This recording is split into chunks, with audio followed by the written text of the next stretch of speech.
I am going to replay Donald Trump's comments, but I want you to look not at Donald Trump, but at the man in the red just to the right of your screen. Hillary wants to essentially abolish the Second Amendment. By the way, and if she gets to pick her judges, nothing you can do, folks.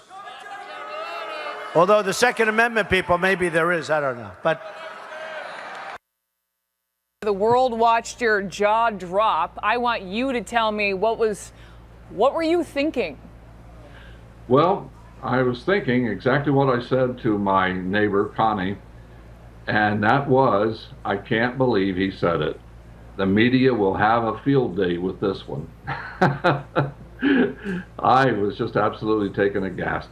Down here in the South, we don't curse in front of women, we don't drink liquor in front of the preacher, and we don't make jokes like that in public.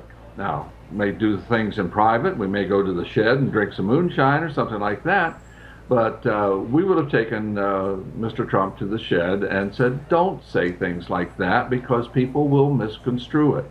But it was clear to my mind and to the people around me that he was trying to make a joke.